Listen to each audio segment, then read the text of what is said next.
Agora 9 horas e 47 minutos, a gente volta com mais imagens ao vivo da faixa de Gaza, mas em pontos diferentes.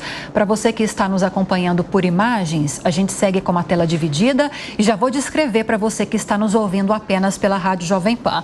A gente tem do lado direito uma região muito próxima ou efetivamente a região onde está a passagem de Rafah, que liga o Egito e a faixa de Gaza, faz fronteira justamente com esses dois países, com essas duas regiões.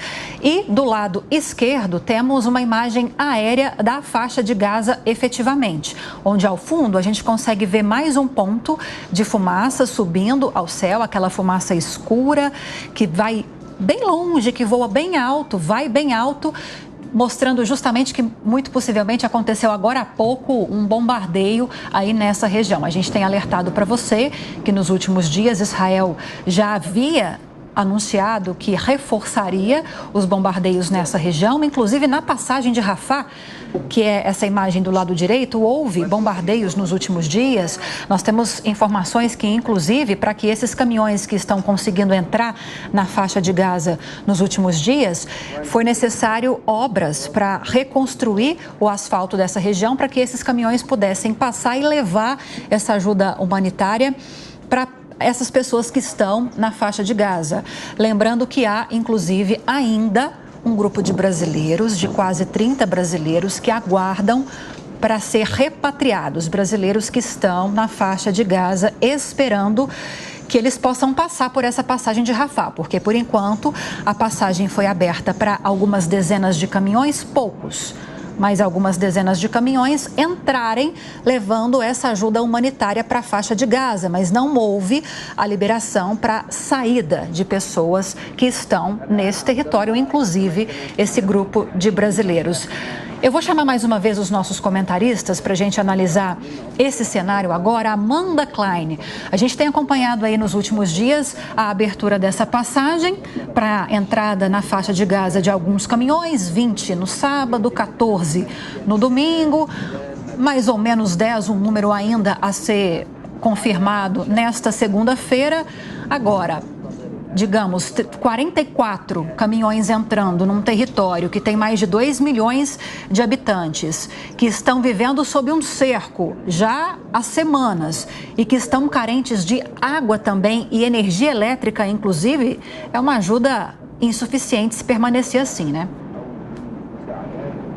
Claramente insuficiente, Lívia. A ONU tinha falado em milhares, acho que 2.000 caminhões por dia para cumprir as necessidades, atender minimamente as necessidades do povo de Gaza. Eu acho que nós temos que ficar atentos aqui, Lívia, para talvez uma janela de oportunidade que esteja se fechando para Israel responder aos ataques terroristas perpetrados pelo Hamas, uma janela de legitimidade aos olhos da comunidade internacional. Os protestos têm se acentuado, se agravado ao longo dos últimos dias a favor da causa palestina, né? Então você tem uma opinião pública internacional que vai se comovendo diante do drama que se desenrola a olhos vistos, aos olhos do mundo, na faixa de Gaza.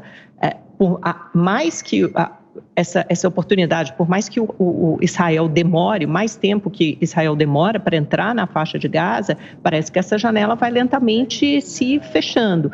Então, é bom você tentar contrabalançar, equilibrar minimamente essa estratégia militar, e é lógico que eles têm preocupação principalmente em resgatar com vida os reféns, já começaram a fazer algumas operações ali na faixa de Gaza, né? Entraram rapidamente, houve até algum ataque ali do Hamas, né? Um soldado israelense morreu, outros foram atacados e tal, já houve algumas conflagrações nesse sentido, mas até que isso se cumpra efetivamente, a comunidade internacional vai crescentemente olhando com muitas críticas duras à reação de Israel.